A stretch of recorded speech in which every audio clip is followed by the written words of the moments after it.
சின்ன கோடு பெரிய கோடு தத்துவம் உங்களுக்கு தெரியுமா? சின்ன கோடு பெரிய கோடு அது எதுக்கு வச்சாங்க? ஒரு சின்ன சின்ன கோடு பக்கத்து பெரிய கோடு என்னன்னா, ஒரு ஒரு கவலை ஏதோ ஒன்று வருது, ஒரு கவலையோ ஒரு பிரச்சனையோ ஒரு பயமோ ஒரு அச்சுறுத்தலோ ஒரு நெருக்கடியோ ஏதோ ஒன்று வருதுன்னா அது பக்கத்தில் பெரிய கோடு போடுங்க. பெரிய கோடுங்கிறது என்னது? இறைவன். சின்ன கோடு எவ்வளோ இருக்கும் அவ்வளோ தூரம் பெரிய கோடு இழுக்க முடியும். உங்களுக்கு உரிமை இருக்குது.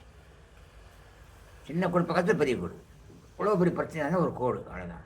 அந்த கோட்டு பக்கத்தில் பெரிய கோடு இழுத்தீங்கன்னா கடவுள்கிட்ட போயிட்டீங்கன்னா இந்த பிரச்சனை ஒன்றுமே செய்யாது. இங்கே பெரிய கோடுகிட்ட போகலை, அதனால் சின்ன கோட்டிலேயே பயந்துக்கிட்டு அதிலேயே இருமுனை கொல்லி எறும்பு போல இப்படி அப்படி பயந்துக்கிட்டு பாதிக்கப்படும்.